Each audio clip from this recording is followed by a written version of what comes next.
Bab 299. Berita buruk. Tuan Hugo, panggil aku Nathan saja. Maksud aku memanggil Anda ke sini sangat sederhana. Ini adalah permintaan egois aku sendiri. Ingin Anda mempromosikan produk perusahaan kami. Nathan menjelaskan secara langsung. Hugo mengibaskan tangannya. Tidak. Kamu tidak bisa mengatakan itu. Aku telah mempelajari produk perusahaan Anda dengan teliti bersama siswaku.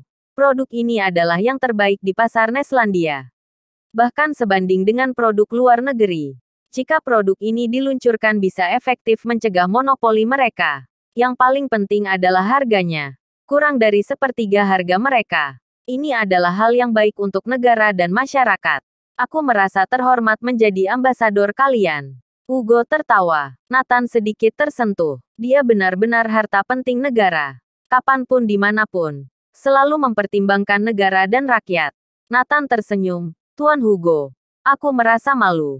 Sebenarnya, aku memiliki niat egois memproduksi produk ini. Aku ingin menggantikan kamar dagang Anhemia. Masalah ini aku juga tahu. Kamar dagang Anhemia telah menjiplak teknologi inti Anda, memonopoli produk tertentu dan menjual harga setinggi langit. Aku juga telah mendiskusikan ini dengan beberapa ahli. Tapi tidak ada cara. Produk ini hanya ada di kamar dagang Anhemia. Sekarang, Anda kembali. Produknya lebih baik daripada kamar dagang Anhemia. Dan harganya jauh lebih rendah. Nathan, kamu memikirkan negara dan masyarakat. Hugo memuji. Mereka berbincang sampai tiba di Jordan Group. Semua karyawan Jordan Group mengadakan upacara penyambutan. Bahkan media sudah menunggu di sini lebih awal.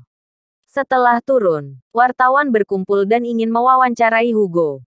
Kali ini, Hugo tidak marah, tetapi berinisiatif menghadap kamera. Tuan Hugo, apa alasan kunjungan Anda ke Jordan Group kali ini? Seorang reporter mengajukan pertanyaan. Hugo berkata sambil tersenyum, baik.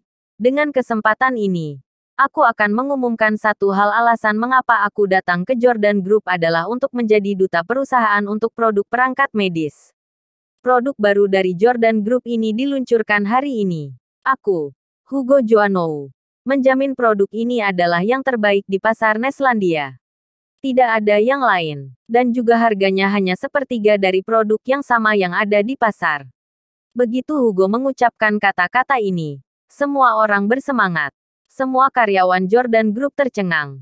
Siapa yang mengira bahwa setelah ditinggalkan selebriti internet Erika, seorang tokoh tingkat pemimpin nasional datang untuk menjadi ambasador perusahaan.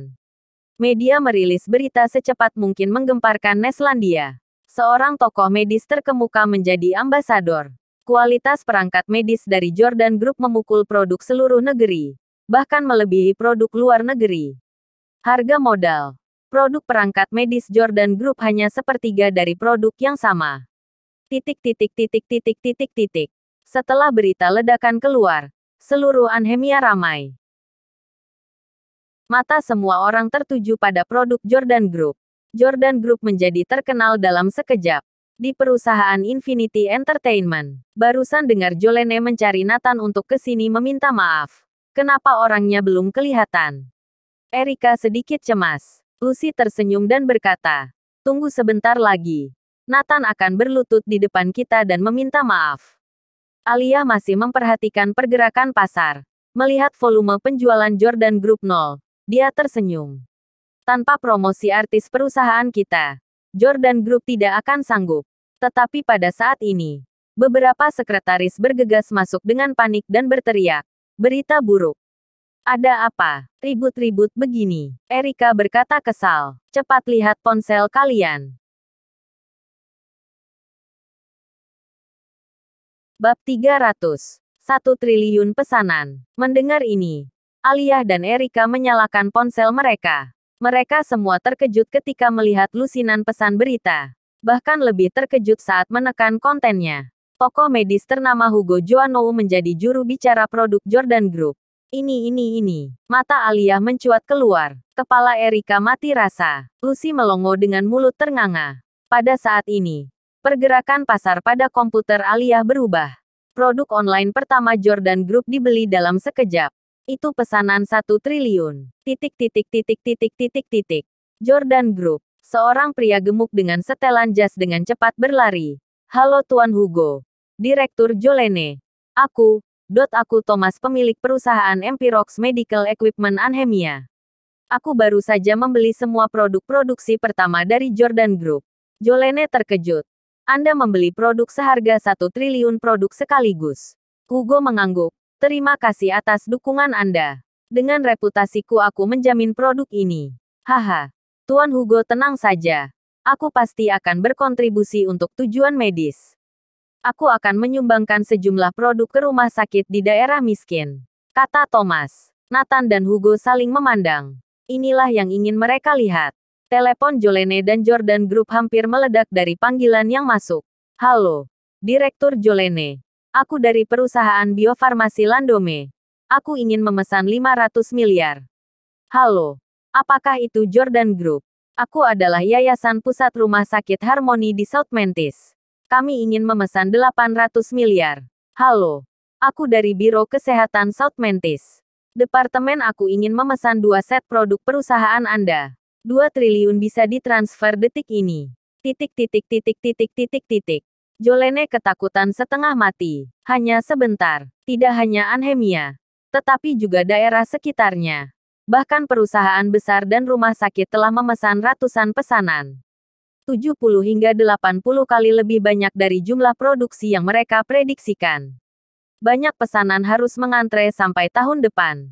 Tapi semua orang sudah lebih dulu membayar deposit. Tidak disangka, tidak menyangka dengan efek yang terjadi.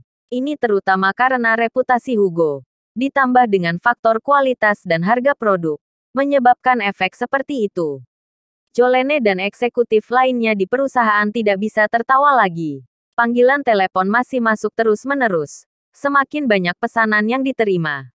Jika ini terus berlanjut, 10 pabrik juga tidak cukup. Direktur dan pemimpin rumah sakit di Anhemia datang silih berganti. Sambil mengagumi kehebatan Tuan Hugo. Juga ingin memesan sejumlah peralatan medis untuk penggunaan klinis mereka. Jolene menggelengkan kepala tak berdaya. Karena semua produk sudah dipesan oleh Thomas. Dia juga tidak ada cara lain.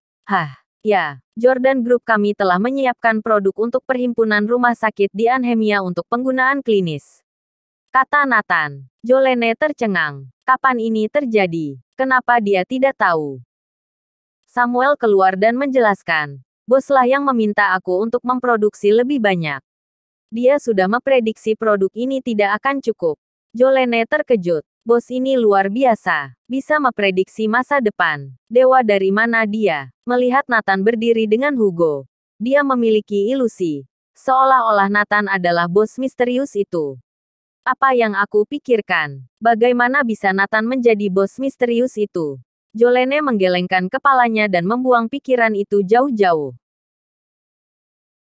Bersambung.